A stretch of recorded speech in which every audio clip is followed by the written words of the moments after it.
Vous avez un membre de famille qui vit aux États-Unis. Vous nourrissez l'espoir de le rejoindre un jour.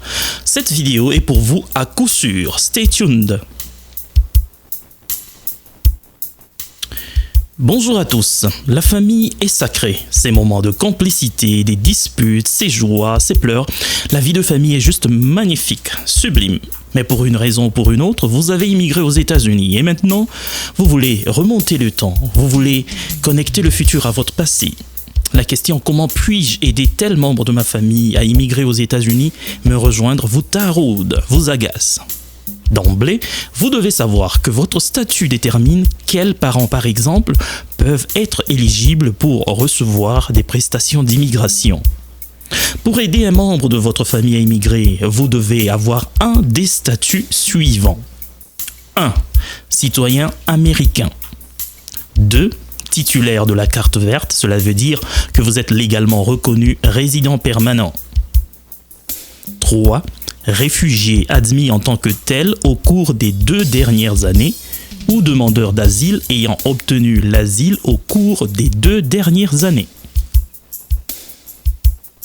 Si vous êtes dans l'armée américaine ou un membre de votre famille est dans l'armée américaine, il y a certaines possibilités. Nous en parlerons prochainement dans une vidéo. N'oubliez pas donc de vous abonner pour rester informé.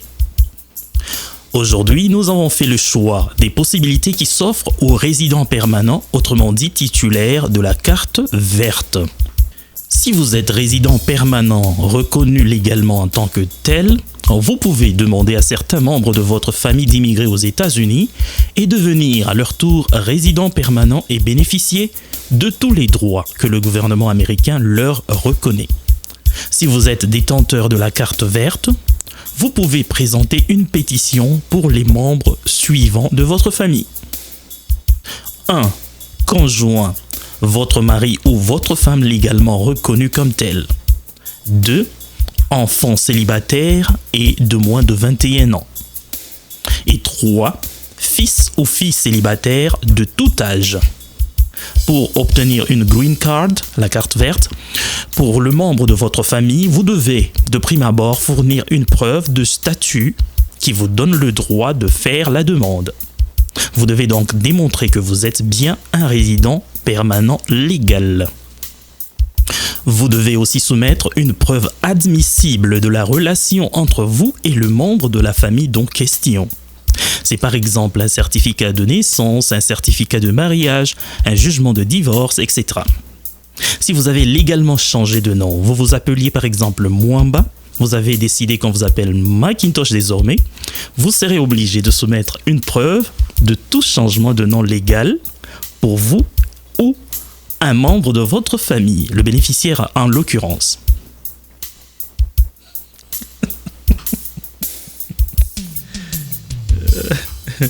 Macintosh. Ok. Si vous êtes dans l'armée américaine ou un membre de votre famille est dans l'armée américaine, des conditions spéciales peuvent s'appliquer à votre situation.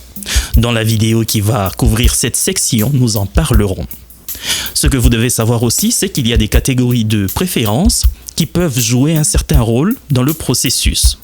Lorsque vous faites une pétition pour votre parent par exemple, les catégories de préférence suivantes s'appliquent. Première préférence, fille et fils adultes non mariés du citoyen américain. Ici, adulte signifie 21 ans ou plus. Deuxième préférence, 2A, conjoint de titulaire de la carte verte, enfant non marié, moins de 21 ans, de résident permanent. Deuxième préférence, 2B, fils et filles adultes non mariés de résident permanent. Troisième préférence, fils et filles mariés de tout âge de citoyens américains. Quatrième préférence, frères et sœurs du citoyen américain adulte. Un visa devient disponible pour une catégorie de préférence en fonction de la date de priorité, c'est-à-dire la date à laquelle le formulaire I-130 a été correctement déposé.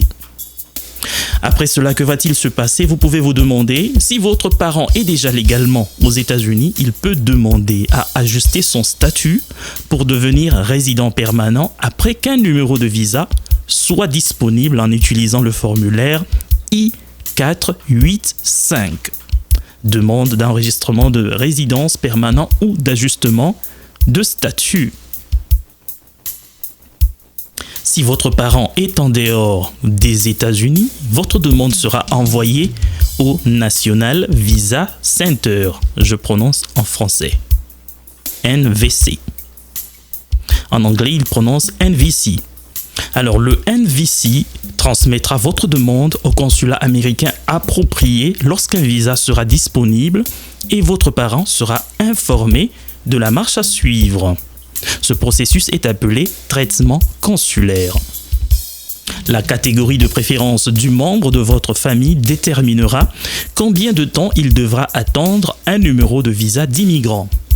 Une fois que vous avez déposé une requête, vous pouvez vérifier son état d'avancement sur la page « Vérifier l'état de mon dossier » du site web qui vous sera accordé, qui vous sera donné. Nota bene, une demande de visa formulaire I-130 n'est utilisée que pour démontrer une relation éligible. Une pétition approuvée n'accorde aucun avantage, sauf pour créer une brèche pour le traitement de visa. Nous venons de faire un panorama des possibilités qui s'offrent à un détenteur de carte verte quand il s'agit de faire immigrer certains membres de sa famille vers les États-Unis. Mais comment se présente le tableau sur le même sujet pour un immigré qui a obtenu le statut de citoyen américain? Restez connectés à nous pour le savoir. À très bientôt.